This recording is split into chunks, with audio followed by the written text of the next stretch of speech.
त्याचा प्रयत्न महायुती सरकार करते. 100% हे प्रयत्न माननीय देवेंद्रजी फडणवीस साहेब करतात.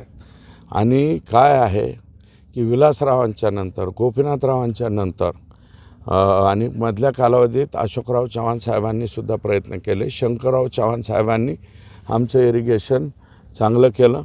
परंतु आत्ता अशोकराव चव्हाण साहेबाच्या नंतर, विलासरावांच्या नंतर, गोपीनाथरावजींच्या नंतर या मराठवाड्याला पाणी मिळालं पाहिजे, मराठवाडा सुधारला पाहिजे, मराठवाड्यामध्ये वॉटर ग्रीड झालं पाहिजे, पश्चिम वाहिन्याचं पाणी हे मराठवाड्याच्या तुटीच्या खोऱ्याकडे वळवलं पाहिजे.